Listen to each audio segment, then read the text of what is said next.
para participar de esto y ojalá que esto sea el inicio de otra era de charlas de interés para la gente, para nuestra educación continua.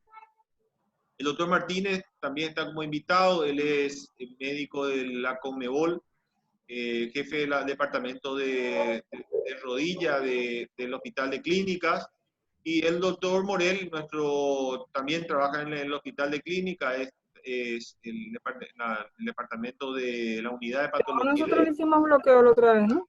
Y también médico de traumatólogo del Hospital Universitario de San Lorenzo. Así que muchas gracias a todos, bienvenida a todos los que se prendieron a este webinar. Y Enrique, bueno, muchas gracias, José, por tus palabras y bueno, como siempre, te agradezco la invitación. Sí, hemos trabajado mucho todos estos años y creo que estamos viendo los frutos y encantado de participar de esta nueva manera. Así que adelante y vamos a ver qué podemos aprender hoy todos. Bueno, perfecto. Muchas gracias, Enrique. Doctor Rubén Morel, hacer la presentación del caso o problema. Buenas noches a todos.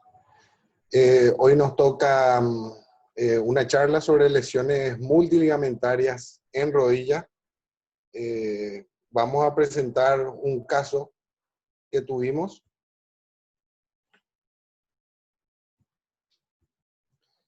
Se trata de un paciente masculino de 35 años de edad, dolor e inestabilidad de rodilla derecha. Tuvo un antecedente traumático deportivo en un partido de fútbol. Cabe destacar de que a este paciente lo habíamos visto 14 meses atrás. ¿Sí? En aquel momento había llegado con una rodilla muy tumefacta, edematosa, con un flexo de 10 grados, prácticamente inmóvil esa rodilla, ¿sí? Muy dolorosa.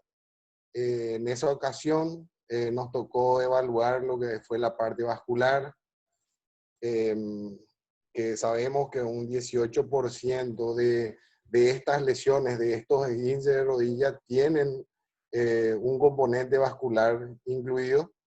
Descartamos esas lesiones y procedimos a inmovilizarlo con una férula de reposo primero, y cuando fue bajando el edema empezamos con la fisioterapia.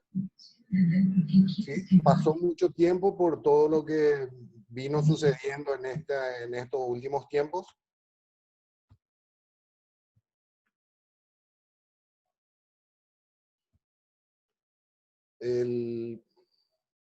Esta es la evaluación actual del paciente, ¿sí? Se notaba una atrofia muscular del lado derecho. El paciente no presentaba desejes del miembro. Sí, procedimos, él acudió en este caso, en este momento, después de año y medio, por inestabilidad de rodilla, más que otra cosa. Procedimos a las evaluaciones clínicas. Sí, tenía un Lachman positivo, bastante acentuado. Cajón anterior y posterior también positivos. ¿Sí? Bastante inestabilidad de la rodilla, a pesar de que él había tenido una buena fisioterapia, fisio y kinesioterapia prequirúrgica. Él estaba con actividades físicas en el gimnasio, venía haciendo pesas, tenía una gran desviación, una gran inestabilidad. Vi al test negativo, no tengo las fotos, las pruebas de estrés en varo también negativas, recurvato negativo, y él hoy en día, prequirúrgico, tenía arcos de movilidad conservados ya, tenía una flexión de 100 grados y una extensión completa. ¿Alguna pregunta, doctor? ¿Alguna acotación hasta aquí? Sí, yo creo que podemos hacer ahora un parate con el examen clínico. Yo lo que veo con es decir, el paciente que vos mostrás ahora los resultados del examen es ya con el paciente con más de un año de evolución, las Sí, maniobras. Ujú. Yo le veo acostado en la cama, boca arriba, en reposo, un exceso de rotación externa de ese miembro inferior. Eso, digamos, a pesar del dial test negativo que me comentaste, en extensión completa parece tener un exceso de rotación externa.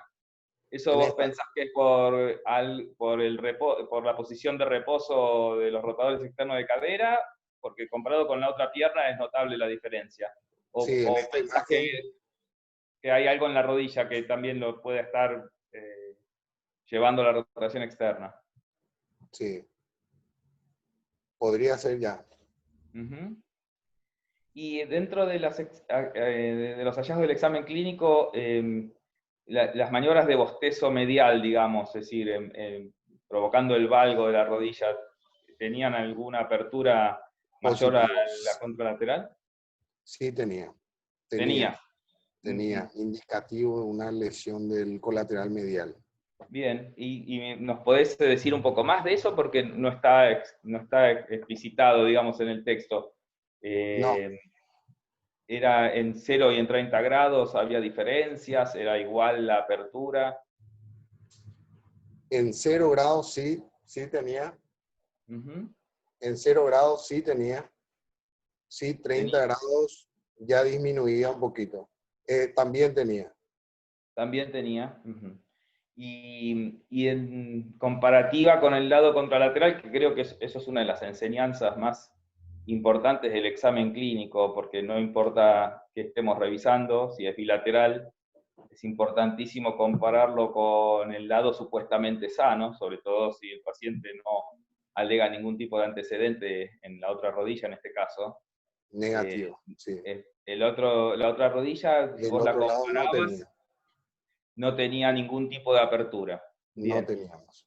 Ustedes saben que para la determinación del varovalgo, de los bostezos mediales y laterales en la rodilla, hay una medida de radiografía con estrés, porque lógicamente uno tiene la sensación en la mano de qué es lo que está pasando en la maniobra, pero es difícil de transmitirle a otra persona que no está haciendo la maniobra qué es lo que uno nota. Entonces, las radiografías con estrés, es decir, llevar al paciente a la sala de rayos y hacerle una radiografía haciéndole la maniobra, es importantísimo compararlo con el lado sano, porque no todos tenemos la misma rigidez o laxitud ligamentaria y entonces es muy variable. Y lo que se considera en las maniobras por bostezo es que si hay una diferencia de más de 4 milímetros, esa diferencia es significativa de una lesión. En el caso particular del ligamento lateral interno, si, lo que nosotros vamos a buscar es cuál es esa diferencia en 0 grados, es decir, en extensión completa, y en 30 grados de flexión. ¿Por qué? Porque en extensión completa vamos a evaluar todo lo que es el ángulo posteromedial, es decir, el ligamento oblicuo posterior sobre todo, y las fibras más posteriores del ligamento lateral interno, y 30 grados de flexión vamos a evaluar el ligamento lateral interno en su mayoría y en sus fibras más anteriores.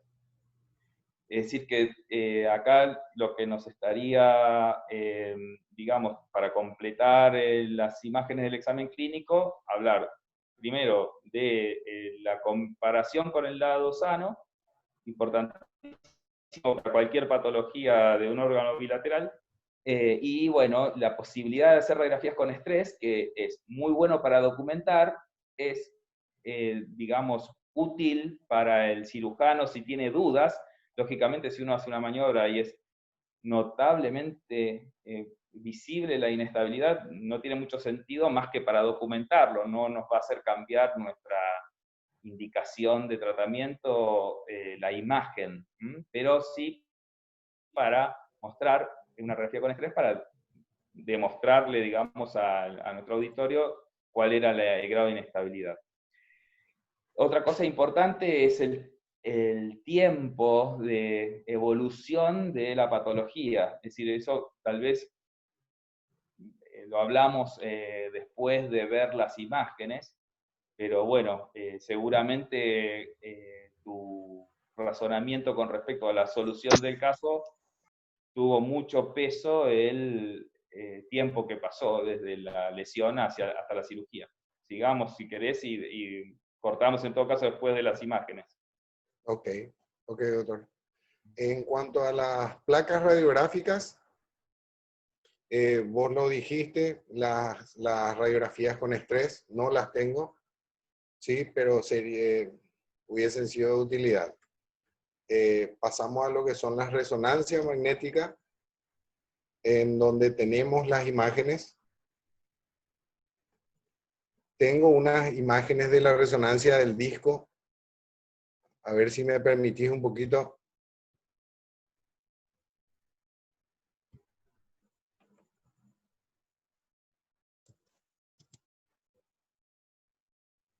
¿Se ve?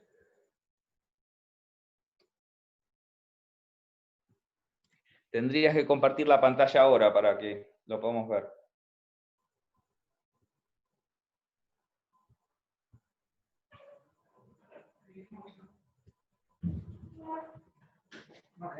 Ahí está. Sí. ¿Cómo puedo mover acá? Ahí está. ¿Se ve ahí? Perfecto, sí, yo te diría que vayas pasando las imágenes, si querés, cualquiera de las que elijas, pero anda pasando todas las imágenes. Bien. Bueno, eso, ¿querés describir vos lo que se ve? ¿Querés que...? No, vaya escribiendo usted, doctor. Bueno, vamos describiendo entonces, empezamos entonces por las imágenes coronales, estamos yendo de adelante hacia atrás. Ahí se ve la rótula, el tendón cuadricipital. Digamos, yo no puedo mover el cursor como para mostrarles qué es lo que estamos viendo. Si querés, Rubén, vos acompañame con la flecha para que lo que yo estoy diciendo, que le mostramos a la gente, tal vez que no esté muy acostumbrada a ver resonancias. Ese es el tendón cuadricipital, abajo de la rótula. Y fíjense, toda esta mancha blanca que aparece a la derecha de la pantalla es una señal líquida, seguramente relacionada con un hematoma, es decir, que esta es una resonancia del periodo agudo. Y cierta infiltración en las partes blandas, si ustedes ven alrededor de la rótula, no es la misma señal que mucho más arriba, por ejemplo, a lateral del tendón cuadricipital, van a ver que está el tejido celular subcutáneo más gris, y si van bajando está mucho más blanco. Eso quiere decir que hay infiltración con edema o con sangre. Vamos a ir para atrás y vamos a ir viendo qué se ve. Bien, seguimos yéndonos hacia atrás, entonces desaparece la rótula, aparece el fémur, y fíjense cómo esa imagen ya es bien de sangre. Fíjense que la sangre, a diferencia del líquido sinovial o líquido inflamatorio, tiene como estos sectores, y vos vas con el cursor, Rubén, hacia ahí está. Fíjense que tiene como manchas grises adentro, esos son los hematomas que va generando una coagulación adentro del hematoma y va cambiando la señal de líquido a una imagen con ya presencia de trombos en el interior. Bueno, todavía no va a haber aparecido el ligamento lateral interno, pero las estructuras que están por delante, es decir, el retináculo medial, fíjense cómo hay líquido entre el retináculo medial y el cóndilo interno del fémur, acá como está marcando Rubén, y si seguimos hacia atrás seguramente vamos a seguir viendo las estructuras mediales con lesiones. Bueno, del lado lateral ya aparece la fascia lata, y se ve indemne, es decir, que la primera estructura de la parte lateral de la rodilla se la ve bien, si bien fíjense como por fuera de la fascia lata hay líquido también de infiltración, es decir, que debe haber tenido una rodilla en el momento del examen inicial muy globulosa. Volvamos al lado medial. Bueno, ya vemos el menisco interno y ya empezamos a ver las fibras más anteriores del ligamento lateral interno superficial. Fíjense, esto lo más oscurito es el superficial. Rubén, andate un poquito, ahí está. Ese es el ligamento lateral interno de las fibras más superficiales. Las fibras más profundas, fíjense cómo están edematizadas, digamos, aumentadas en su espesor por la presencia de líquido, y si yo quiero seguir hacia arriba viendo las fibras, bueno, tengo una solución de continuidad, y me aparece el vasto interno, y pegado al vasto interno, acuérdense que están las fibras ligamento patelofemoral medial, y también se lo ve a esto con una lesión, es decir, que tuvo una lesión muy grave del lado interno hasta lo que vemos hasta ahora. Es decir, que está ya, vemos un hematoma gigantesco, y vemos que todas las estructuras del lado femoral, del lado medial, están lesionadas. Hasta ahora el ligamento lateral interno superficial y profundo, y las fibras del retináculo medial. Si vamos para atrás.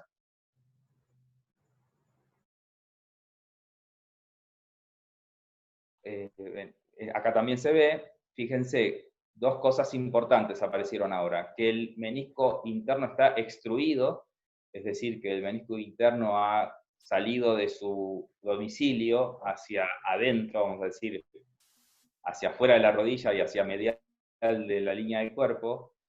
Se sigue viendo la lesión del ligamento lateral interno superficial y profundo, el retináculo medial y el vasto interno están también involucrados en la lesión. Hay un gran trasvasamiento de líquido de hematoma hacia las partes blandas superficiales. Del lado externo, fíjense, empiezan a aparecer imágenes de edema óseo, tanto en el cóndilo externo del fémur y en el platillo tibial interno. Lógicamente hay que pensar que estas imágenes se produjeron por la misma situación, es decir, el edema tibial, en donde está la flecha ahora, y anda a mostrar el edema del cóndilo, es decir, estas dos estructuras estuvieron en contacto en el momento del accidente, es decir, se golpearon entre ellas. Fíjense la distancia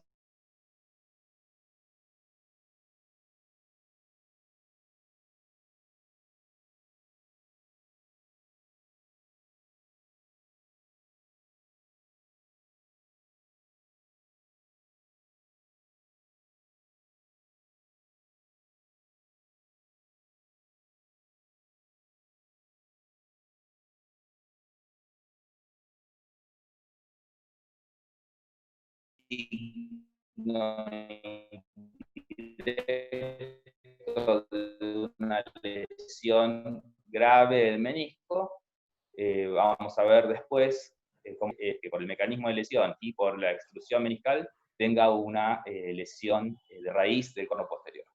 Y fíjense cómo el edema óseo sigue estando presente, es decir, que es un área de lesión importante, pero por lo que vemos está interesando más a la parte anterior de la rodilla, lo que nos significa que el mecanismo fue más en extensión que en flexión. Si vamos hacia atrás. Bien. Bueno, lo mismo. Ya aparece una imagen en el horizontal en el cuerpo del menisco. Esto puede ser una lesión o no.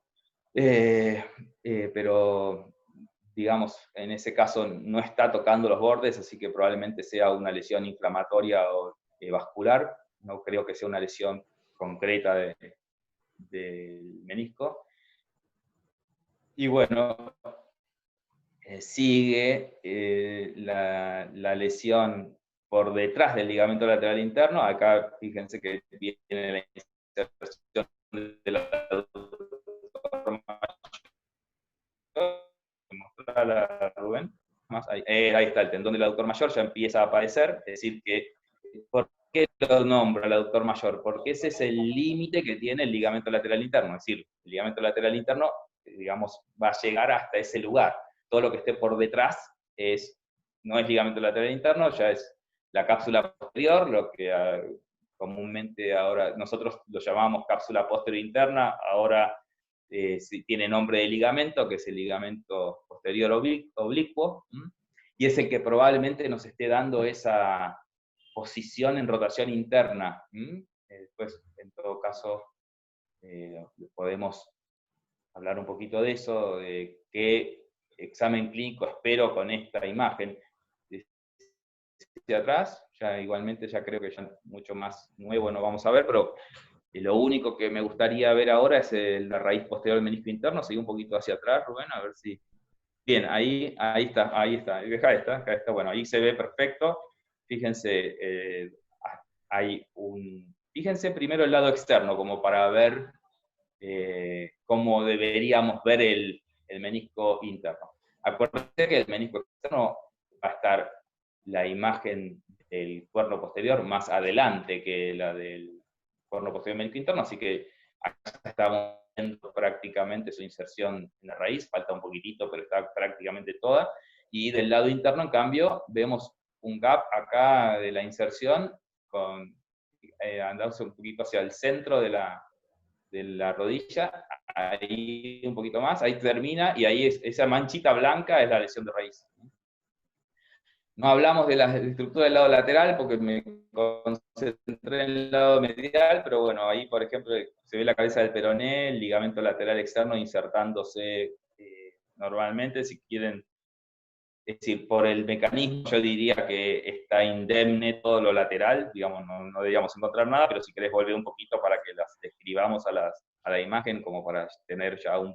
Ahí está, bueno, ahí está el ligamento lateral externo, fíjense, acá saliendo el epicóndilo externo y yendo a buscar la cabeza del peroné, es decir, que lo vimos todo. Un poquito más hacia adentro está el tendón del popliteo insertándose en la fosa del cóndilo, que le hace el cóndilo externo para su inserción. El menisco externo se lo ve perfectamente, no hay ninguna imagen de lesión. Acá sobre el platillo tibial interno veo una imagen sospechosa más del lado externo, más en la inserción de la cápsula anterolateral. Esto puede llegar a ser una fractura de Segon, no la veo con cuidado, que una más adelante, a ver si hay algo ahí. Sí, sí, tiene una lesión. La lesión de Segon es una lesión patognomónica de la lesión del ligamento cruzado anterior, que produce en forma, digamos, paralela a un arrancamiento de la inserción del ligamento, ahora llamado ligamento anterolateral, que es un reforzamiento de la cápsula anterolateral de la rodilla, y cuando se produce la lesión del ligamento cruzado anterior es muy común ver un arrancamiento del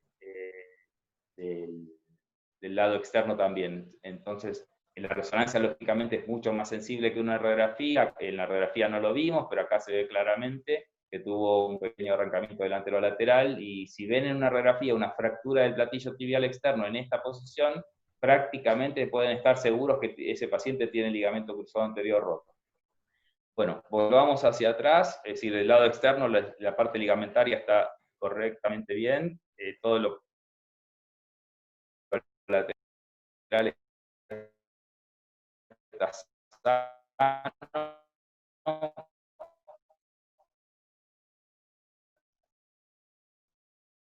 Seguir un poquito para atrás. Vamos a ver una más, que esa ya la vimos. Acá entonces la inserción del cono hasta el entonces interior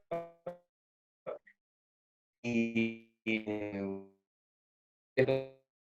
corresponde la inserción en su posición correcta, el signo de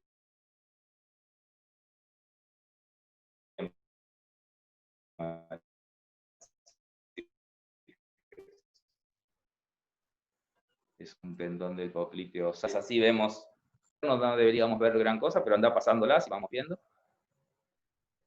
Bien.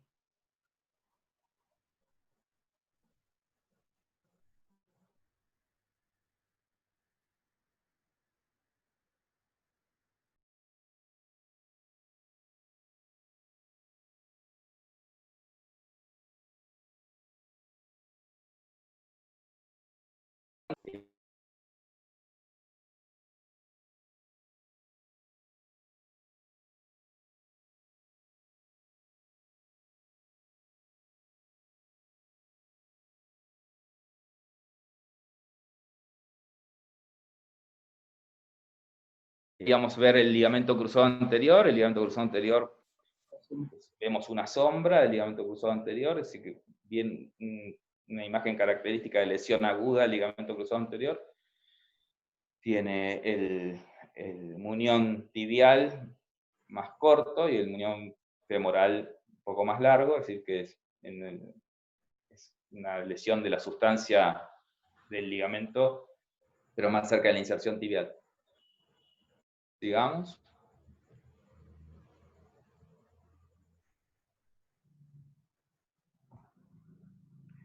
Y un poquito más. Bueno, ahí ya deberíamos estar viendo claramente el posterior, y el posterior también tiene una lesión. Parece más cerca también a la inserción femoral. Un poquito más. El ligamento cruzado posterior tiene, sí, acá ya no se ve, tiene muchas más chances de cicatrización espontánea, pero es difícil que se cicatrice en este ámbito de inestabilidad multiligamentaria y, digamos, y sin un tratamiento, vamos a decir, del resto de las cosas como para que tenga la chance de cicatrizarse. Pero las lesiones del ligamento cruzado posterior, sobre todo las que están cercanas a las inserciones óseas, tienen una alta probabilidad de cicatrización. Sigamos, vamos para adentro a ver. Bueno, ahí para, bien, fíjense, acá está, empieza a verse lo que se llama la imagen fantasma, es decir, que el cuerno posterior del menisco interno no está, hay una sombra fantasmagórica del menisco, es una imagen típica de la lesión de raíz, así que confirmado, este paciente tuvo una lesión de raíz menisco interno. Sigamos hacia medial. Bien. Un poquito más. Bien. Bueno, acá mucho más no vamos a ver de lo que vimos. Mostrar las axiales, como para ver el estado del retináculo medial, creo que es lo único que nos faltaría ver.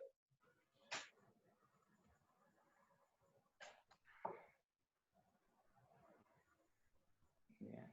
Bueno, ahí para ahí. Bueno, ahí se ve la rótula, el retináculo medial, con bueno, ahora ahí estamos viendo de abajo hacia arriba, ahí apareció la rótula, ahí apareció el retináculo medial amputado. Toda una zona de desorganización. Y nos estamos acercando al epicóndilo interno ahí. A ver, una más.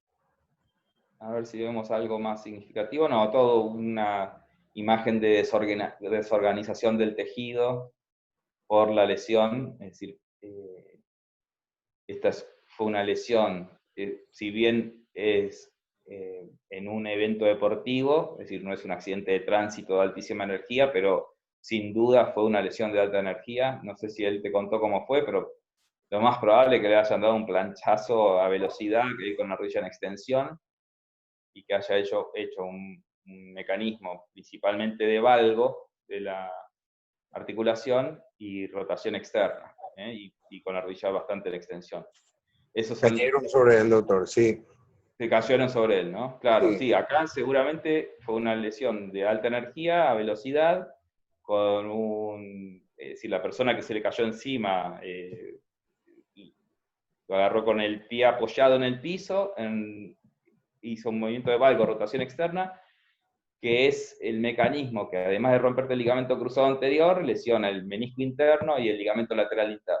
Fue tal la intensidad y la velocidad del accidente que también lesionó el ligamento cruzado posterior por el mismo mecanismo, digamos, ¿no? Es decir, que no es un mecanismo usual de rotura del posterior, sino que el nivel de energía era tan amplio que no pudo ser absorbido por las sucesivas lesiones. Es decir, que acá probablemente la rotación externa y valgo le rompió el cuerno posterior del menisco interno. Cuando se dio el menisco interno, se dio el ligamento lateral interno. Cuando se dio el ligamento lateral interno, se dio después el anterior y después el posterior.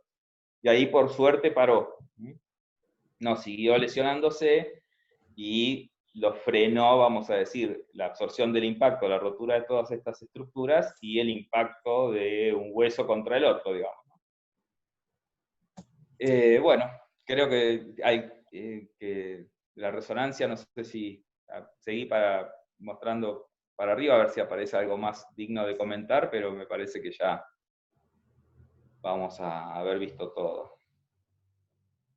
Bien, lo lógico es que estas estructuras del lado medial tienen una gran chance de cicatrización espontánea, es decir, que probablemente, por lo menos el retináculo medial, seguramente se cicatrizó, es decir, no veo que tenga una atrofia femoral o una rótula predispuesta a la luxación, así que tiene una capacidad de cicatrización muy alta el retináculo medial, eso se debe haber resuelto espontáneamente, y el examen clínico del ligamento lateral interno es el que nos estaría dando la pauta de si tendríamos que haber hecho algo sobre el ligamento lateral interno o no en crónico. Acuérdense que la mayoría de las lesiones femorales del ligamento lateral interno se cicatrizan solas y no tienen ningún tipo de necesidad de tratamiento quirúrgico.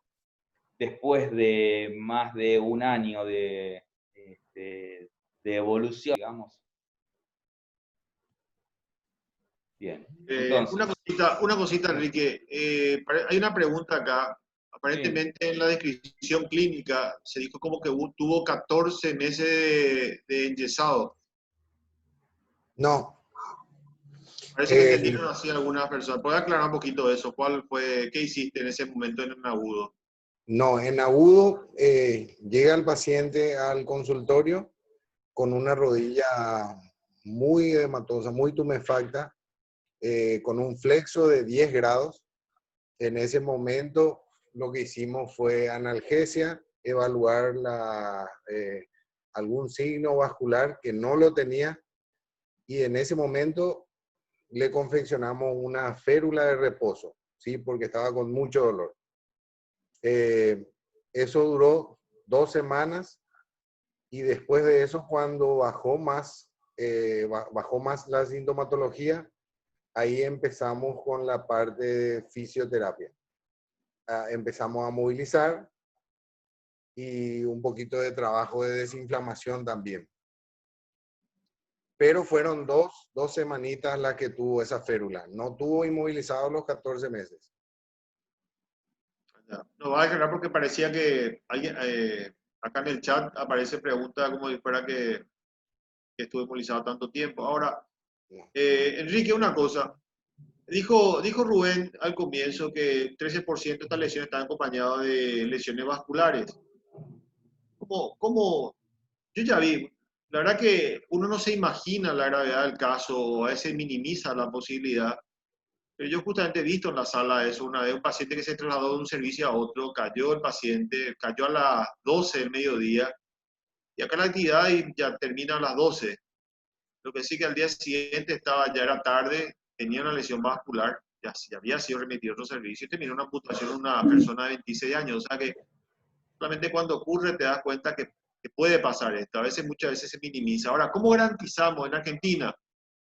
Acá tenés un vascular que te haga una angiografía a horas del accidente, es difícil.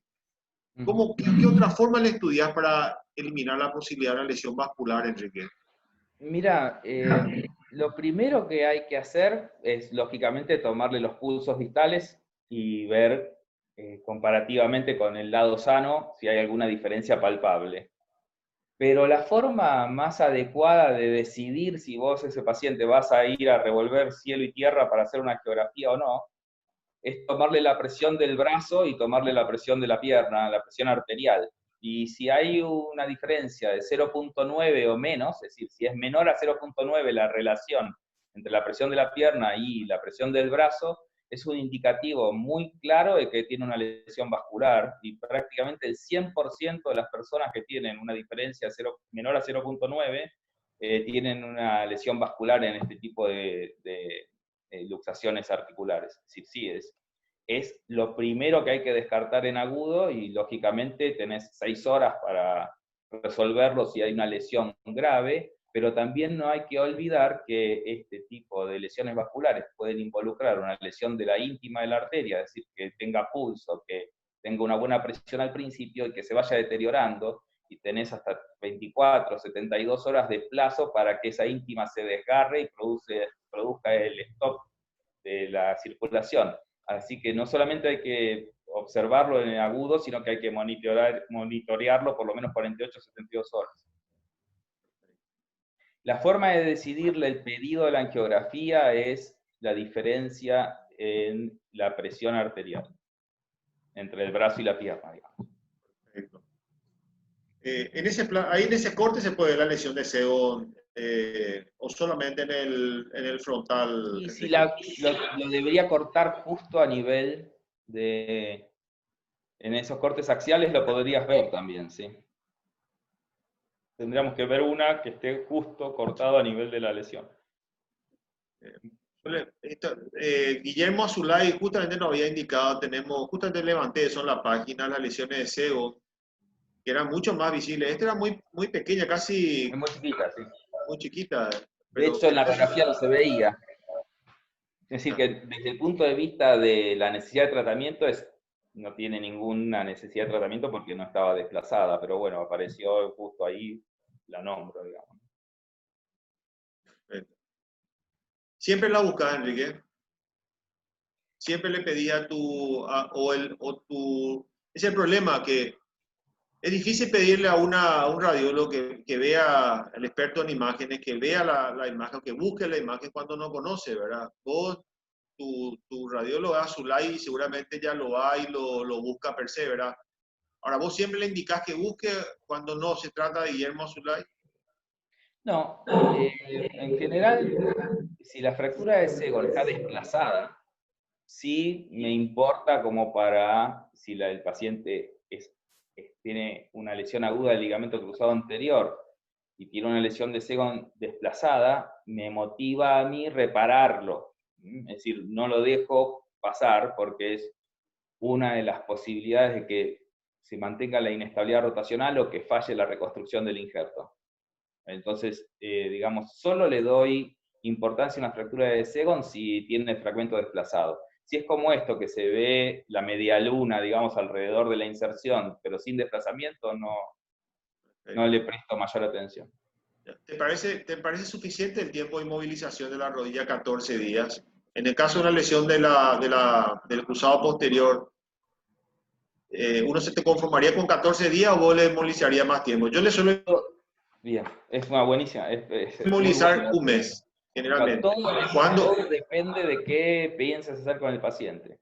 Claro. Es decir, si vos lo querés operar en agudo o no lo querés operar en agudo. Si yo recibo a este paciente, mi intención sería operarlo en agudo. Y no lo inmovilizaría más allá de lo que el dolor me exija. Es decir, porque lo que menos quiero de una operación en agudo es que haga una rigidez en el postoperatorio. Entonces, cuanto menos lo inmovilice al principio, mejor. Ahora, si yo lo que quiero es llevarlo a este paciente a una cicatrización espontánea de las lesiones que pueden cicatrizar y operarlo en crónico, sí, lo inmovilizaría 6 semanas. Porque, digamos, estoy con otra filosofía de tratamiento. Es decir, estoy esperando que la biología haga todo lo que pueda y después actuar sobre las consecuencias. Ahí sí lo inmovilizaría mucho más tiempo y lo operaría en el tiempo que considere, vamos a decir, cuando se vaya el dolor, cuando recupere la movilidad. Es decir, ya si lo vas a operar en crónico, como decisión, tendrías que cumplir con ciertos requisitos de trofismo muscular y de movilidad y de falta de inflamación. ¿Qué le llamas agudo? ¿En cuánto tiempo mínimo, Enrique? ¿A qué le llamas agudo? Mínimo, es decir, lo ideal para una lesión como esta es esperar 2 semanas y operarlo. 2 semanas por...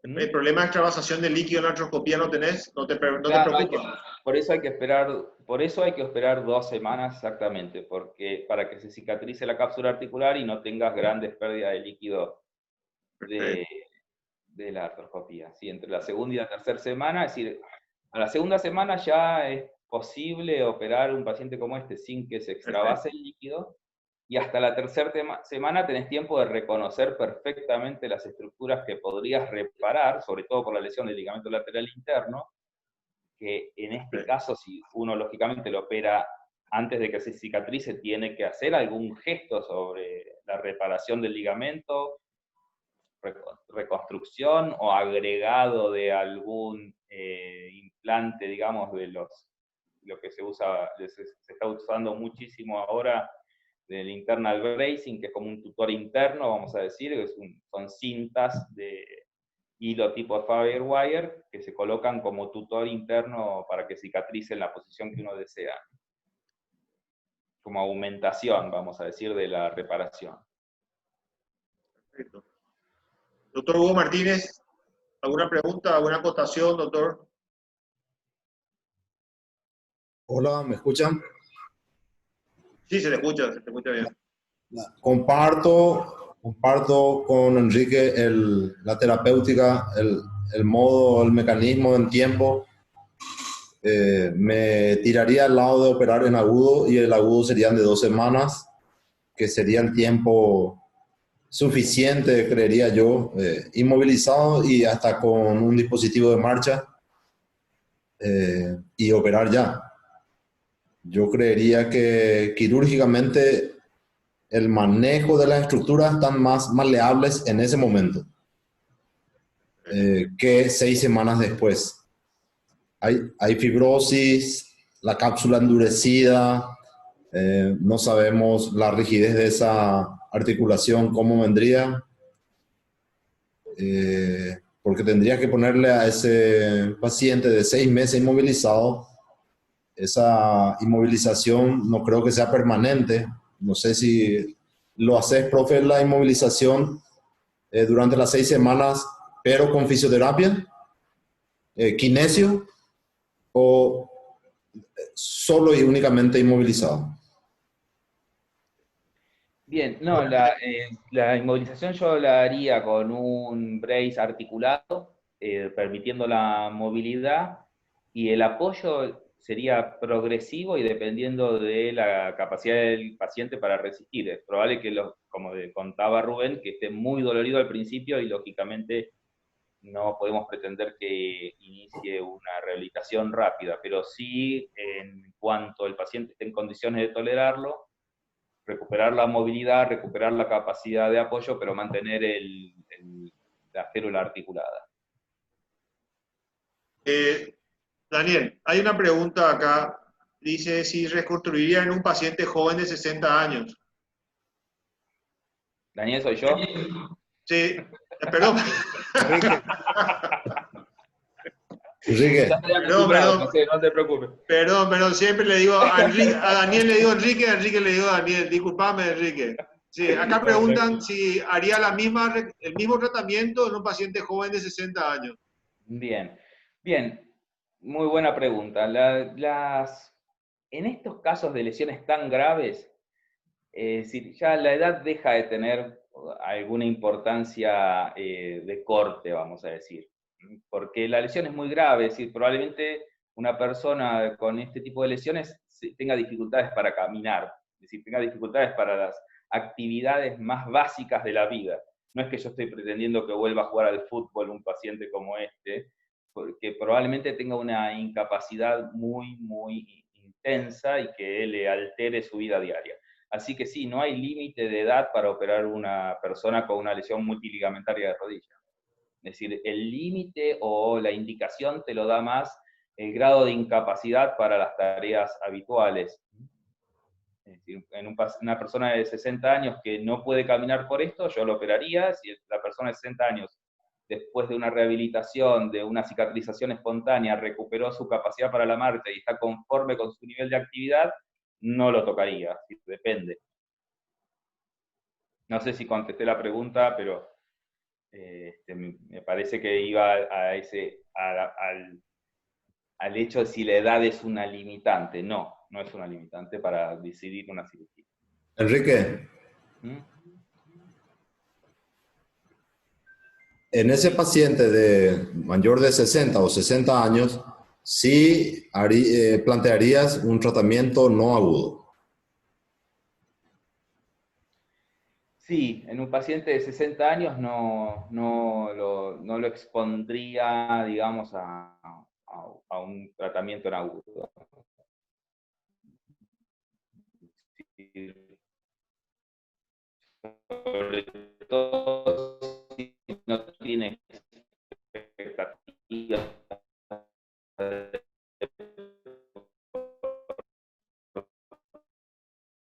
de lo manejaría digo, de iniciativa.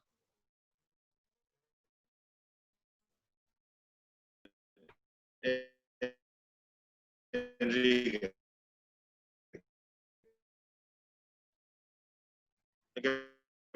Preguntó si a los 60 años se tendría que operar. Bueno, ¿Está satisfecho?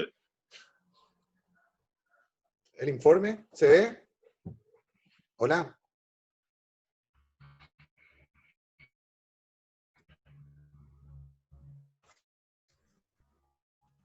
No se ve.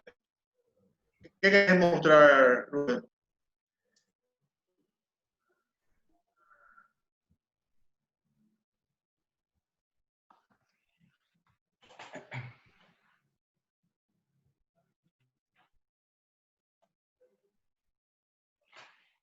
Alguien está compartiendo pantalla de un consultorio, Walter Perdomo, no sé si hay un problema con los...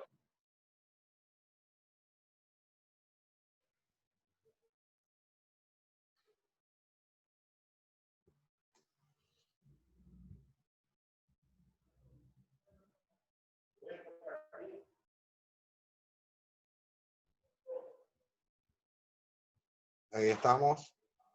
Bien.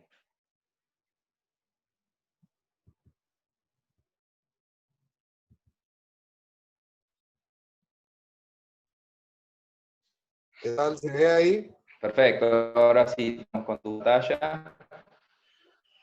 El informe de la resonancia, ¿verdad? En donde podemos ver que coincidía en lo que habías encontrado, doctor. Bien. Sí, Sí, yo el informe lo único que le criticaría es que no enfatiza la presencia de una lesión de radio, que para nosotros como cirujanos es muy importante saberlo, digamos, ¿no? Porque nos tenemos que preparar para resolverla, no es que, es decir, deja cierto lugar a dudas que diga rotura radial del corno posterior ménico interno y que no haga una rotura radial con desinserción. sí. Ok. Pasamos, doctor, la resonancia. Sigamos, dale. Pasamos al tratamiento. Sí, a este paciente lo operamos. Reconstruimos el ligamento cruzado posterior, el ligamento cruzado anterior, previa menisectomía parcial. El ligamento cruzado posterior lo reconstruimos con injerto tomado de los isquiotibiales y al cruzado anterior con injerto del tendón rotuliano. Ajá. ¿Sí? Fijaciones corticales a ambos injertos, uno con filo y otro romo, respectivamente. ¿Sí? Quedó fijo, quedó estable ahí en el momento del control in situ. Esta es la placa radiográfica postquirúrgica. Bien. Doctor, ¿alguna acotación? Bien. Bueno, ahí esta es la primera radiografía que vemos. Bárbaro, perfecto. Sí. Sí. Bien, fíjense, ¿qué encontraste del compartimento medial? algunas imágenes sospechosas de aplanamiento acá del cóndilo. Fíjense, el cóndilo interno tiene como una especie de aplanamiento en la radiografía. No sé qué encontraste. ¿Encontraste alguna lesión en la zona de apoyo? Sí, ya la tenía. Ya tenía. Sí, una lesión con grado 2. Ah. Claro, eso Tenía es la efectivamente la consecuencia lesión de meniscal. la lesión meniscal de raíz, la confirmaste, vamos a decir.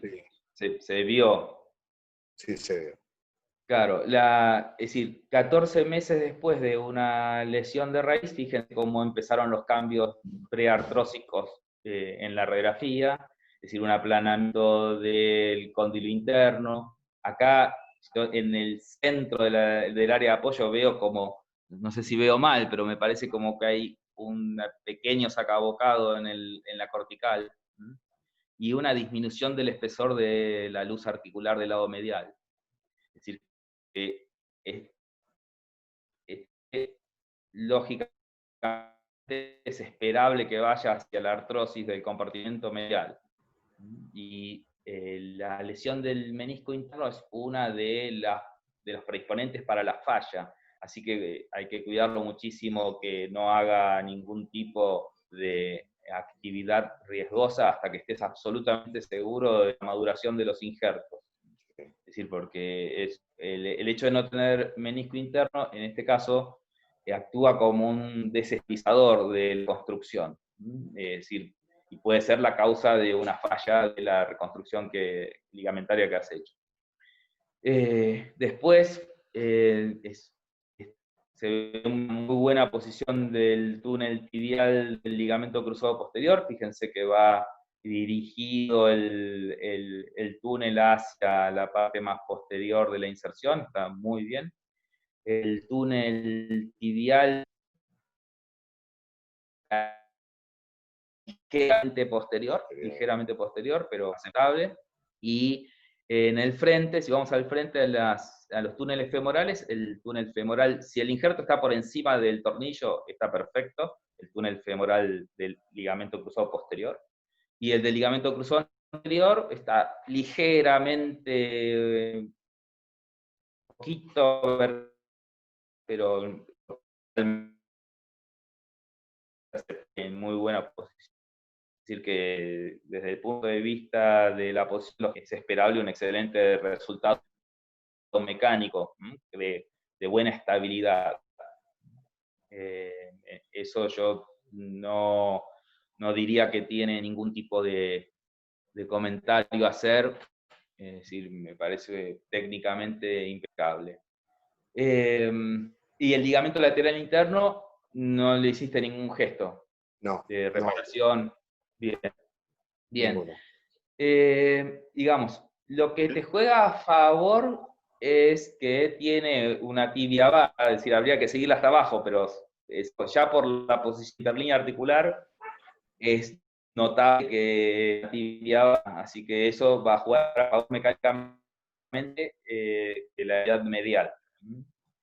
Pero va a jugar en contra de la artrosis medial. Entonces, este paciente en algún momento tiene 37 ahora. Es probable que más adelante, si empieza a tener dolor del lado medial, necesite una osteotomía. Y ahí hay que ver cómo está la estabilidad medial. Si se podría tolerar reconstruir el ligamento lateral interno y el posterior oblicuo. Eso por un lado. Por otro lado... Sí,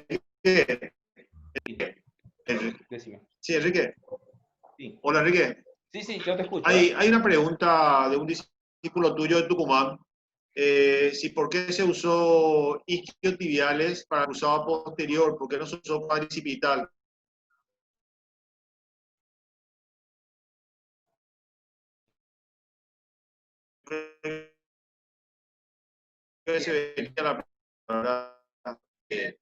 ¿Por qué se usó isquiotibiales y no cuadricipital? Sí, no es Rubén. La pregunta por él. Bien. Y doctor, utilicé isquiotibiales porque es lo que cuadricipital es un muy buen injerto, es bastante tiene un buen diámetro, tenemos buena longitud también, pero suelo usar más isquiotibiales. Hoy, y yo más o menos creo que la palabra del doctor Serrazolo, hay bibliografía que dice que con el tiempo los isquiotibiales van cediendo, que por más que haya quedado estable hoy, con el tiempo van cediendo. ¿Qué opinas sobre eso? Por eso se usa más un tendón mucho más fuerte que el cuadricipital. ¿Qué opinas sobre eso, Enrique? Sí, el cruzado posterior tiene la contra de hacer ese tipo de inestabilidad progresiva por la elongación del injerto. Porque el ángulo, mostralo en el perfil, Rubén, el ángulo que hace el túnel tibial con el injerto es muy intenso, es muy agudo, y eso provoca una falla mecánica inevitable.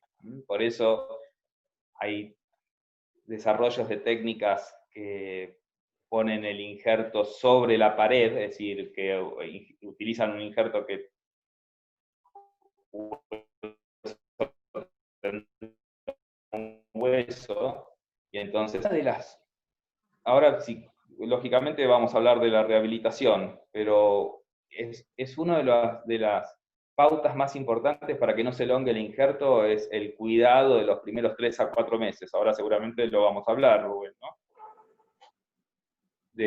No sé si quieren que pasemos ya a la rehabilitación, de cómo manejaste la rehabilitación, Sí, o sí, sí, todavía no. no, depende de vos, doctor. Bien. Lo único que a mí, no sé si con eso está, es decir, yo por ejemplo, personalmente yo uso tendón cuadricipital para el posterior en la mayoría de mis pacientes. Acá hubiera tal vez usado los mismos tendones, pero hubiera usado, para el cruzado posterior, hubiera usado el hueso tendón hueso, o cuadricipital o tendón rotuliano, y para el anterior hubiera utilizado los isquiotibiales. Igual, ahora cuando hablemos de la rehabilitación, vamos a explicar, cuando es una lesión única de cruzado posterior, tiene una ventaja relativa usar isquiotibiales, que es que limitas el grado de flexión activa que tiene el paciente después de la cirugía. Ahora lo vamos a hablar. Pero antes de irnos de la cirugía, si no hay ninguna pregunta, lo que le quería transmitir es que estamos usando, gracias a la influencia, digamos, de los reemplazos articulares, de los reemplazos de rodilla, que ustedes no sé si saben, yo trabajo con Fernando González Morán, que trabajamos en equipo, y aprendí de él el uso del ácido tranexámico, que es un antifibrinolítico. Y en estas cirugías de reconstrucciones multiligamentarias, no tanto si hacemos todo por artroscopía, pero si hubiéramos agregado algún gesto extraarticular, el uso de ácido tranexámico hace que el paciente tenga un sangrado mínimo, tanto durante la cirugía como el posoperatorio, que el nivel de dolor posoperatorio sea marcadamente menor, y es muy recomendable su uso, tiene muy pocos efectos secundarios en pacientes que no tengan insuficiencia renal, se puede usar con total seguridad, y nos alivia muchísimo el sangrado intra y posoperatorio, el dolor posoperatorio. Acá en Argentina se vende bajo el nombre comercial de Arotran, no sé si sí. Paraguay. Usamos más en artroplastía, Enrique, usamos más en artroplastía de rodilla y cadera. La verdad que en ligamento cruzado, no sé quién más usa, pero no solemos usar mucho de eso. No. Bien. Más usamos para la artroplastía. Yo tampoco lo uso en un cruzado anterior o posterior único, estoy hablando de multiligamentaria, es decir, Perfecto. hacer esto más posterolateral o medial, cuando hay que hacer un gesto extraarticular asociado a la artroscopía, es muy útil usarlo. Perfecto. ¿Inmovilizás a este paciente? ¿Le inmovilizás o o una cirugía como esta, ¿vos inmovilizás a Enrique o estás satisfecho y le dejas ya para rehabilitación pronta? Bien. A este paciente que, es decir, no tiene mucho sentido inmovilizarlo mucho tiempo, más allá de lo que marque el dolor. Es decir, lo mantendría en un brace articulado, sí, pero no le limitaría la movilidad. Es decir, no lo dejaría apoyar por las primeras 2 semanas mínimo, y hasta la 4ª semana le diría que apoye solo el peso de la pierna en el piso, que no apoye el peso del cuerpo. Y a partir de la 4ª semana sí empezaría con el apoyo progresivo y le haría usar el brace hasta la 6ª semana seguro. Y no sé si querés que Rubén diga primero cómo lo manejó y después discutamos el tema de la... No, decilo vos, doctor. Bien, ahí está, bueno, con una férula articulada, bárbaro, y con muletas. Sí, las primeras semanas yo soy, en general, lo voy evaluando al paciente con el transcurso del tiempo y voy avanzando según la tolerancia. Es decir, pero seguramente lo dejaría 2 semanas bien quieto y después empezaría a trabajar la movilidad. No me apuraría a que mueva antes de la 2ª semana seguro, y el apoyo empezaría con apoyo real a partir de la 4ª. Ahora, en estos pacientes que se les ha reconstruido el ligamento cruzado posterior, es muy importante que durante los primeros 3 o 4 meses evitemos la fuerza de inflexión de los isquiotibiales, y eso es básico para que no haga una elongación del injerto, que durante los primeros meses no trabajemos isquiotibiales en flexión. Y además hay que instruirlo al paciente para que cuando llegue a la flexión de la rodilla no active la contracción de los isquiotibiales, porque esa es la primera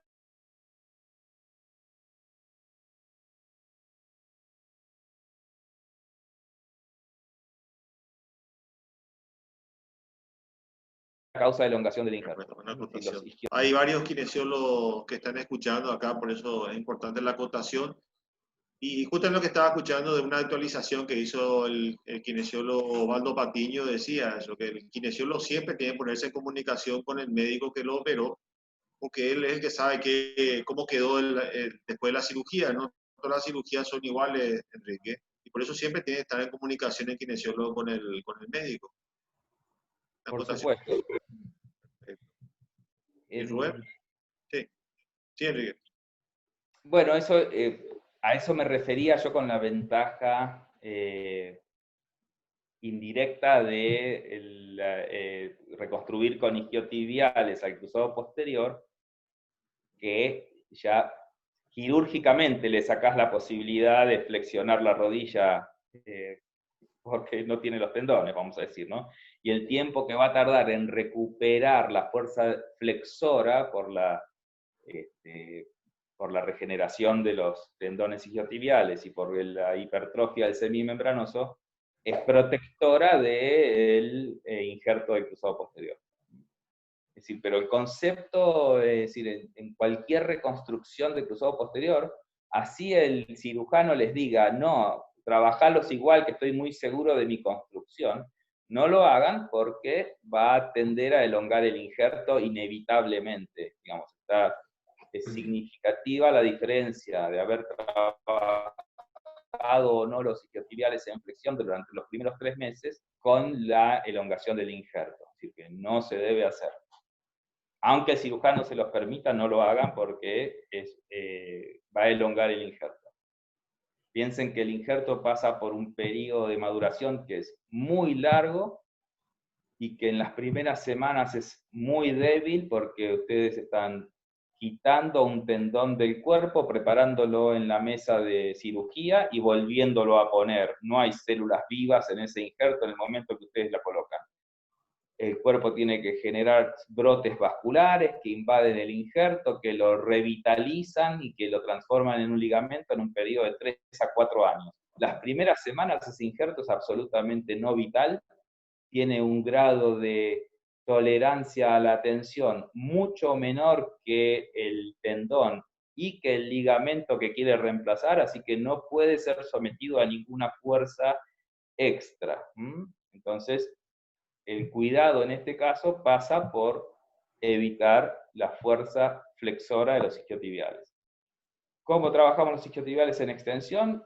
Por ejemplo, le decimos al paciente que se apoye contra la pared y empuje con el pie la pared hacia atrás. Es como si estuviéramos trabajando glúteo mayor, bueno, también se van a contraer los isquiotibiales.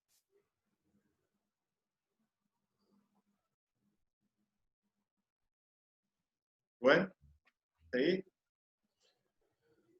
Hasta ahí. Ahí terminó la presentación, doctor Enrique. ¿Cómo hiciste, Rubén, la rehabilitación? ¿Qué le pediste a tu kinesiólogo? Hay kinesiólogos que te están escuchando.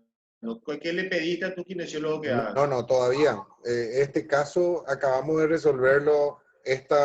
Ahora se cumple la segunda semana, ¿sí? Para ver lo que es el periodo de la cicatrización de la herida. Y a partir de ahora vamos a iniciar. Bien. No. Perdón, un tema Sí. importante. ¿Cómo hiciste el timing de la fijación? Es decir, ¿qué fijaste primero, qué fijaste después, en qué posición de la rodilla? El timing fue, hicimos los túneles femorales. Primero hicimos el túnel tibial para el ligamento cruzado posterior. ¿Sí? Limpiamos la parte del reborde posterior del platillo tibial. Una vez que pudimos ver dónde íbamos a salir, con la guía hicimos el fresado. Bien. De ahí sacamos el hilo para estirar luego el injerto. Después de eso hicimos el túnel el túnel femoral para el ligamento, para el injerto en el túnel femoral medial. Después de eso hicimos pasar eso, el injerto, hicimos el túnel para el túnel femoral del cruzado anterior y último el túnel femoral para el cruzado anterior. Perdón, el túnel tibial para el anterior. Bien. ¿Y el tensionado de los injertos y la fijación, cómo fue? Digamos, ¿qué tornillo pusiste primero, último? ¿En qué posición tensaste el injerto? Para el cruzado posterior tensamos un cajón anterior, fijamos arriba, primero en femoral, hicimos un cajón y ahí fijamos el tibial. Bien. Y teniendo en cuenta que no tenías el freno de cruzado anterior, porque todavía no lo habías fijado, ¿tomaste alguna precaución con el cajón anterior? ¿Hasta dónde llevarlo? ¿O le diste todo lo que daba? ¿Cómo lo manejaste? No, todo lo que daba interna, externa? todo lo que daba porque se nota eso en la semiología, que no tenía mucho desplazamiento tibial hacia anterior. No iba mucho. Bien. Perfecto. Bien. Entonces lo fijé donde topeó. Bien, ¿y el anterior? ¿En qué posición El lo fijaste? anterior, el túnel femoral lo fijamos en flexión y el túnel tibial a 10 grados de extensión. Bien.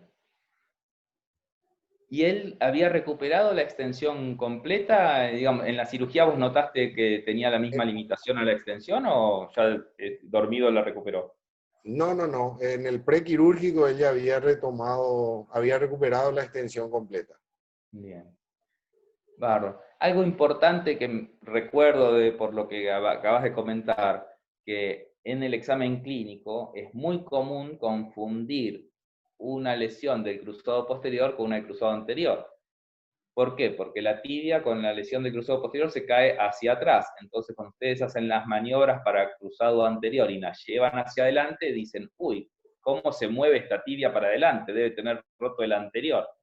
Y en realidad lo que están haciendo es reducir la caída posterior de la tibia con la maniobra. Así que cuando ustedes vean una persona que le hacen la maniobra, por ejemplo, el test de Lachman, para detectar una inestabilidad anterior, tiene mucho recorrido, pero tiene un tope franco adelante, quiere decir que tiene roto el posterior, y ustedes con la maniobra lo que están es haciendo reducir la caída posterior y llevarla hacia adelante y encontrarse con el tope del anterior sano. No sé si está claro, pero eso en el test de Lachman, en el cajón anterior, puede pasar de confundirse una lesión del posterior con el anterior. Es decir, que cuando ustedes vean que tienen mucho recorrido, pero tope anterior, en cualquiera de las maniobras de cruzado anterior, sospechen una lesión del posterior. En cuanto a la fijación final de en qué posición, es decir, lo más adecuado, como dijo Rubén, es empezar por la fijación del posterior, es decir, porque ustedes tienen que pensar que no tienen ningún tipo de referencia de la posición de la tibia con respecto al fémur cuando están fijando un paciente que han operado de los dos ligamentos cruzados. Es decir, cuando Rubén terminó de limpiar el intercóndilo y preparar la zona que iba a recibir los injertos, la tibia iba para adelante y para atrás sin ningún tipo de restricción. Entonces, cuando llega el momento de fijar esos ligamentos, ¿cómo hago yo para saber en qué posición va la tibia con respecto al fémur? Es decir, no tengo ninguna referencia. Si yo tuviera el ligamento cruzado anterior o el ligamento cruzado posterior sanos y tengo que hacer la fijación, es muy fácil porque todo lo que me permita el otro voy hacia adelante o hacia atrás. Ahora, cuando están los dos rotos, no hay nadie que me frene. Entonces yo puedo fijarlo muy adelante o muy atrás. Entonces, ¿qué es lo que hacemos la mayoría? Llevamos, como dijo Rubén, la rodilla a los 90 grados de flexión, hacemos una fuerza de cajón anterior y fijamos el cruzado posterior primero. Ese cajón anterior, habitualmente, si es muy exagerado, es decir, si yo estoy trayendo demasiado adelante la tibia con respecto al fémur, lo que voy a notar es que los cóndilos del fémur quedan mucho más atrás de la tibia que 1 centímetro, que es lo lógico. Es decir, la posición habitual es que la tibia esté 1 centímetro por adelante de los cóndilos del fémur cuando el ligamento cruzado posterior está sano. Cuando está roto, la tibia se cae y se pone al mismo nivel que los cóndilos o por detrás de los cóndilos, depende del grado de lesión. Ahora, cuando estoy fijando un caso tan especial como este, que tiene los dos ligamentos cruzados rotos, mi límite debería ser algo más que ese centímetro, porque todos sabemos que cuando termine la fijación va a ceder un poco hacia atrás, así que me puedo pasar un poquito del centímetro para asegurarme que la tibia no quede hacia atrás. Después, es decir, una vez que fijé el posterior, con esas características que acabo de decir, voy a fijar el anterior. Entonces el anterior lo fijo en extensión completa, es mi, digamos, como me gusta hacerlo a mí. Está muy bien si uno lo fija en flexión de 10, 20 o hasta 30 grados.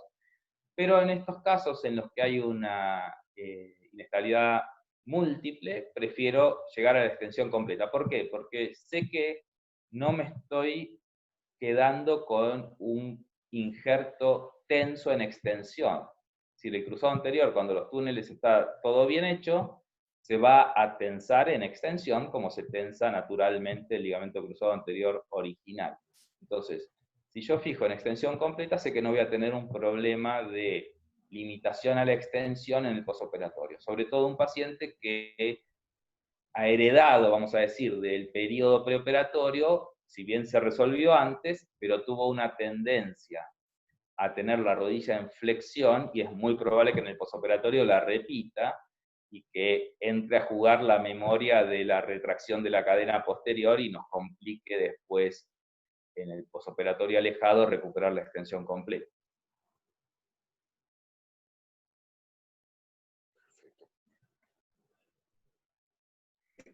Enrique, Sí. ¿en qué hubiese cambiado de lo que hizo, todo lo que hizo Rubén, hubiese cambiado si actuábamos en forma aguda? De todo lo que hizo Rubén, eso también. Bien, Lo más El importante y interno, lo primero que... ligamento interno. Sí, Enrique, el ligamento interno lo hubiese reparado, el cuerno posterior, el menisco interno lo hubiese reparado. Esa es la pregunta. Sí.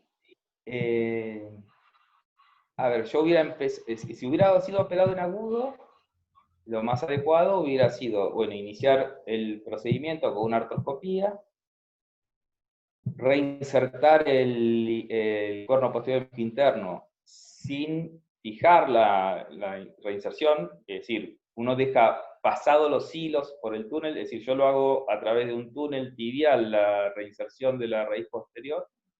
En este caso, lógicamente, hubiera dejado las fijaciones para el final. Entonces, dejas pasado los hilos atrás del túnel, que contienen, digamos, al corno posterior menisco interno. En agudo, habitualmente, no habría que haber procedido a ningún tipo de liberación del menisco, porque si uno lo decide hacer 14 meses después a la reinserción, seguramente se va a encontrar con un menisco fijo y que no viene a la inserción, ahí hay que liberarlo, es como si le hicieran una lesión ramp al menisco para poder llevarlo a su lugar, eso es inevitable. Y hubiera también tenido algún gesto con el ligamento lateral interno y con el reticulo medial, probablemente reparación más aumentación con algún tutor interno, vamos a decir. No hubiera hecho reconstrucción del ligamento lateral interno por ya el grado de tiempo que me hubiera consumido la cirugía. Después hubiera reconstruido el ligamento cruzado anterior y posterior, como lo hizo Rubén. Tal vez hubiera utilizado, dependiendo un poco también de las expectativas deportivas del paciente, alguno de los dos probablemente hubiera usado un tendón, un halo injerto, por un tema de ahorro de tiempos. Y hubiera reparado el cruzado posterior con un cuadricipital y el anterior con isquiotibial.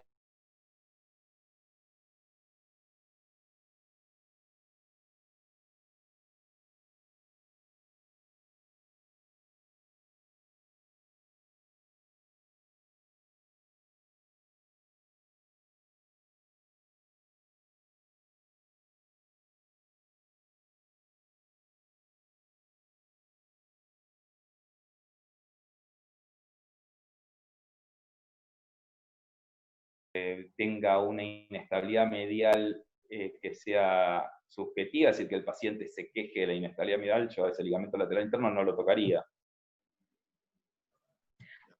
Una de las cosas tal vez que le hubiera pedido, sí, es una resonancia actualizada antes de operarlo a este paciente. No sé si existía la posibilidad desde el punto de vista económico, eso de hacerla, pero me parece que hubiera sido útil, te hubiera dado mucha información en el preoperatorio, ¿no? Una resonancia actual. Sí, Bueno. para poder compararlo. Sí. No sé si hay alguna pregunta. Probablemente económico habría sido el problema que él. Claro. El otro problema, Enrique, es el informe de resonancia magnética. Por eso es importante que la gente se instruya en eso, que los traumatólogos, que todos se instruyan en la lectura de la resonancia magnética.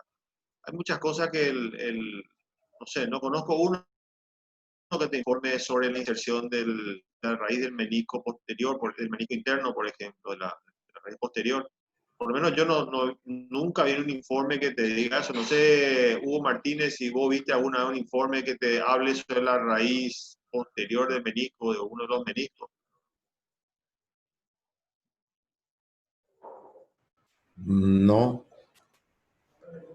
no, en ningún momento me ha tocado leerlo, el informe de como tal, lesión de la raíz. No sé si por una falta de interpretación de los técnicos, de los radiólogos, de los médicos radiólogos, o el temor de informar de esa lesión, pero siempre fue un hallazgo artroscópico, in situ.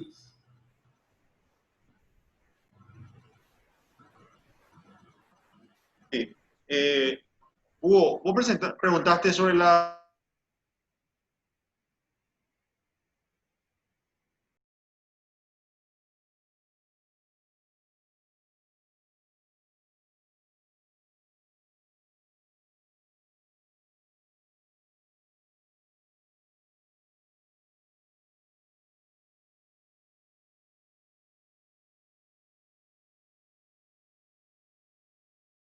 ahí en el perfil primero.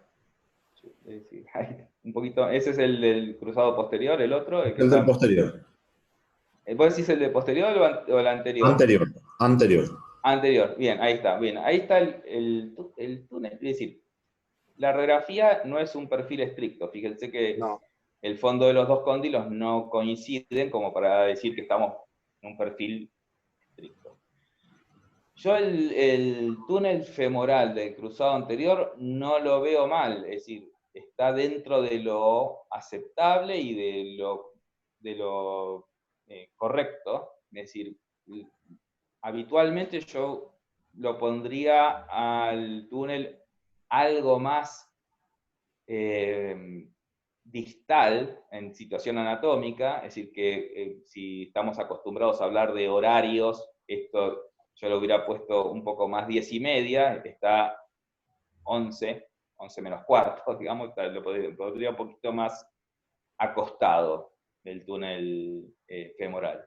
Pero no está mal, digamos, es decir, dentro de hacia dónde se va hacia lo vertical, pero no está vertical, y dentro de la posición antero-posterior, como estamos viendo una radiografía de perfil rotada, no lo puedo a esto asegurar, pero me parece que es correcta la posición, que no está anterior el túnel.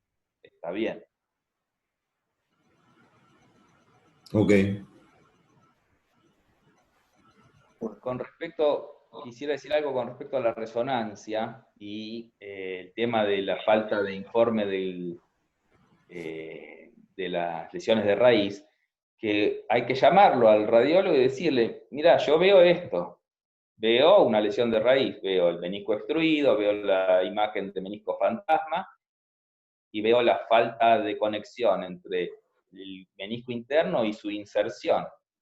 ¿Qué te parece? Digamos, ¿no te parece una lesión de raíz? Pues probablemente es decir, probablemente lo vean, pero no lo reconozcan. Entonces, está también en nosotros decirle, yo acá le he escrito notitas a los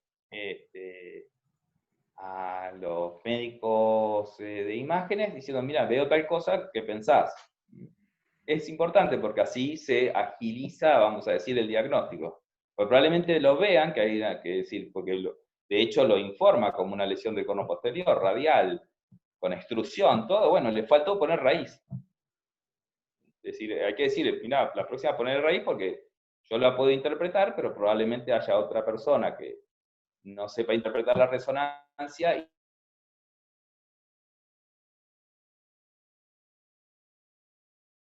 y no va a ir preparado a la cirugía para resolverlo. En el caso de una lesión aguda de ligamento cruzado en una rodilla vara, conviene realizar la osteotomía simultánea a la plástica, y si no es así, ¿en qué tiempo es conveniente hacerla? Porque en este caso dice aparentemente el varo era previo a la lesión. ¿Contesto yo? Sí, ¿se entendió la pregunta? Sí, más de 10 grados de varo. Si tienen más de 10 grados de varo en una reconstrucción... Una lesión aguda. Sí, es decir, Sí. Reconstrucción primaria del cruzado anterior. En paciente con más de 10 grados de varo, hay que pensar en hacer la osteotomía. Después es a gusto del cirujano, si hacerla todo en un tiempo o en 2 tiempos. Si, yo eso lo manejo, depende de la edad del paciente. Si es un paciente sin expectativa deportiva, con inestabilidad anterior subjetiva y mayor de 45 o 50 años, le hago solo la osteotomía y no vuelve, les aseguro que no vuelve. Es decir, se terminó la inestabilidad también. Agregándole algún pequeño gesto de disminución de slope tibial, es decir, no va a tener ningún problema con la inestabilidad. No le hago las dos cosas al mismo tiempo. Si es una persona que esté muy apurada por volver al deporte, le hago las dos cosas al mismo tiempo. Pero siempre y cuando sea un deportista amateur. Si es un deportista profesional, osteotomía es sinónimo de prohibición en un deportista profesional. Nunca háganle una osteotomía a un deportista profesional porque le van a arruinar la carrera. es preferible operarle cruzado posterior, hacer algún gesto sobre la cara lateral como para reforzar la estabilidad, pero dejar la osteotomía para cuando termine su carrera. Perfecto. Otra pregunta, Enrique. Para realizar el túnel femoral del ligamento cruzado, ¿uso portal anteromedial o transtibial? ¿Cuál usaría vos? Yo uso estamos hablando del anterior, lógicamente, Sí. a través del portal medial hago el túnel femoral. Perfecto. Enrique, para ir finalizando, Enrique, la parte, hay kinesiólogos que están acá escuchando. ¿Haría algo diferente, aparte de lo del trabajar el semitendinoso en extensión? ¿Otra cosa que le aconsejaría a los kinesiólogos para trabajar este tipo de pacientes? Bien, estos son pacientes muy especiales porque son pacientes en los que no hay una casuística muy importante y entonces, como ningún otro, hay que dejarse llevar por la evolución propia de cada paciente. Si respetando estos cuidados lógicos, digamos, y respetando los tiempos de ligamentización, como para evitar una elongación temprana del cruzado posterior, de la cual tenemos muchas posibilidades que se presente, y respetando eso, después hay que manejarlo como cualquier paciente en el que uno va procurando primero sacarle la inflamación, después devolver la movilidad y después devolver la fuerza muscular. Es decir, no es que estos pacientes salgan de las generales de la ley en cuanto a cuándo empezar con cadena cerrada, cuándo empezar con bicicleta, trote, digamos, no escapan de las generales de la ley. Pero hay que tener mucha visión de cómo va evolucionando este paciente en particular, no atarse a un esquema rígido de rehabilitación. Es decir, en un cruzado posterior, bueno, dijimos ya lo básico de los primeros meses, pero para cuando ya después uno dice, bueno, tengo ganas de empezar con gestos deportivos y hay que esperar entre 10 meses y un año. Es decir, es mucho más lento que un cruzado anterior. Es decir, que sería ya para el final del tratamiento, cuando empezar a hacer gestos deportivos, hay que esperar mucho más que para un cruzado anterior. Pero bueno, estoy diciendo groseramente, lógicamente es mucho más detallado que esto, pero me parece como para dar algún parámetro. Es decir, no se le puede dar la misma rehabilitación que un cruzado anterior a este paciente, por ejemplo.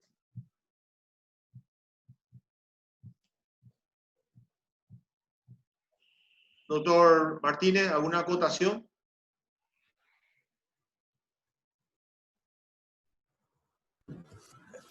No, en especial no. Comparto con lo de Enrique. En un principio, años anteriores, se me hacía que se contraponían demasiado. Rehabilitar esto operando al mismo momento. Como que uno va hacia izquierda y otro a derecha, ¿no? Pero después fuimos viendo y los terapeutas también fueron creciendo y evolucionando en conocimiento, y no hay mayores trabas, así como para nosotros hacerlo todo en un mismo acto, poder manejarlo esto en la rehabilitación.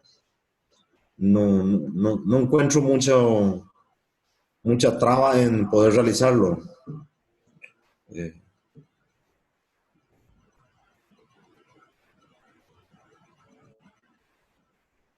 ¿Es todo vos? Todo.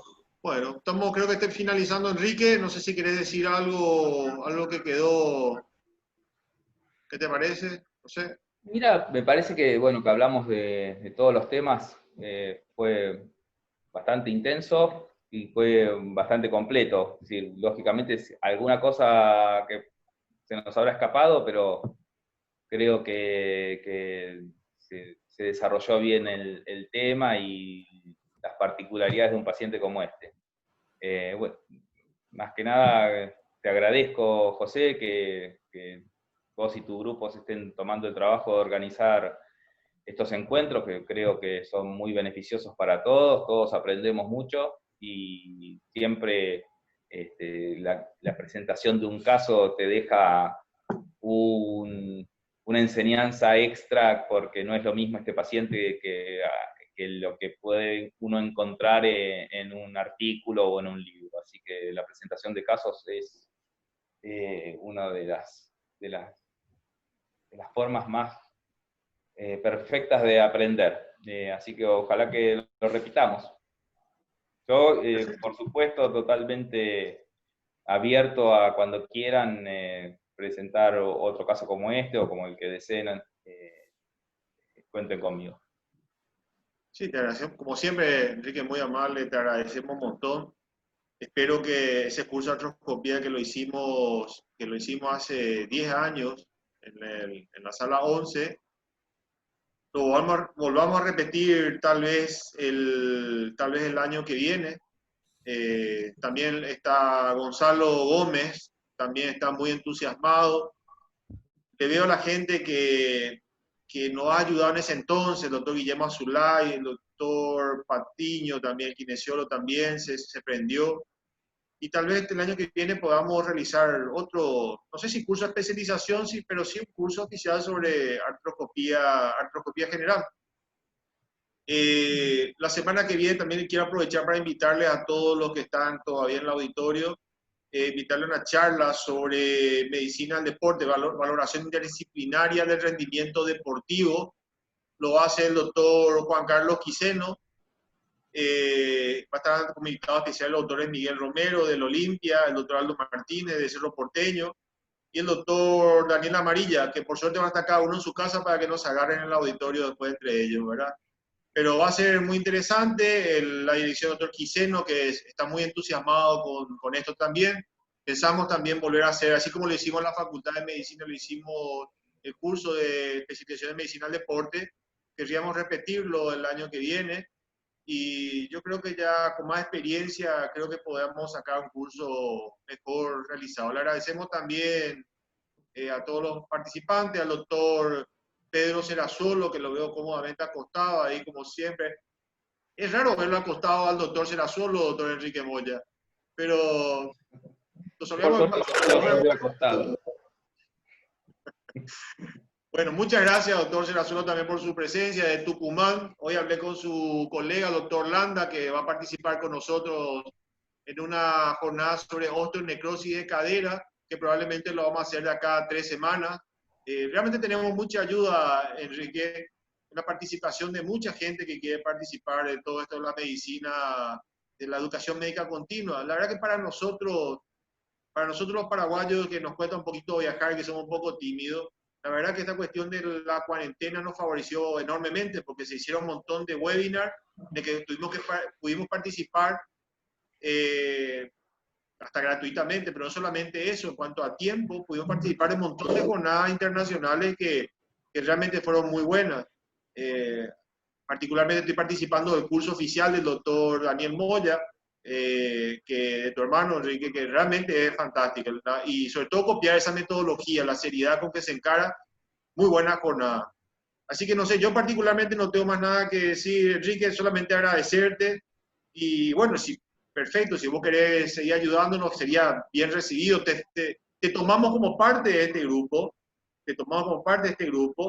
ya no sé si viste la página, están todos los videos, casi 60 videos del curso de artroscopía, de la maestría, de la parte de deporte. Realmente tienen que entrar ahí en la página y van a ver todos los, en parte ya muchos de los cursos que ya realizamos todos estos 10 años.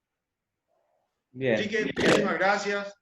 No, gracias a vos, José, y bueno, digamos, sí, eso es un curso que tiene 10 años ya, es un curso muy completo, y está en nosotros el actualizarlo, vamos a decir, ¿no? Es decir, es muy interesante volver a verlo, fue un curso, la verdad, muy, muy completo. Los invito a visitar la página también y ver los videos, y bueno, procuraremos actualizarlo y renovarlo, no sé si con ese formato, pero por lo menos ir tocando los temas de más actualidad y de trabajo habitual de nuestra especialidad. Perfecto. Gracias, Enrique. Ya no te distraemos más. Bueno, Te dejamos con tu gracias. familia.